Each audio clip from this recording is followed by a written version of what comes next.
เอเอสูไอ้ายกูเฮ็ดเครื่องร่อนเข่าโอ้ยนอลูกบ่มีกล้วยบัดนี้สิได้กล้วยเขากู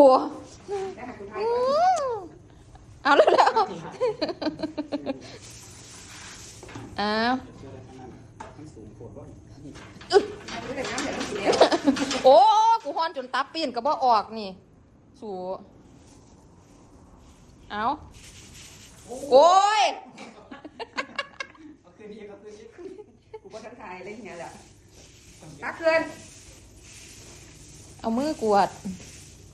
หัวมันก็นั่งเลี้ยวเลยเนาะ มันจะเก็บกับปากมือสวยมือแรงหมดเด้อ เอาว่าจังใดอันสั่ง สั่งด้วยล่ะพี่น้องเอ้ยบางงานจากช่วงนี้บ่มีงานหาแล้วเห็ด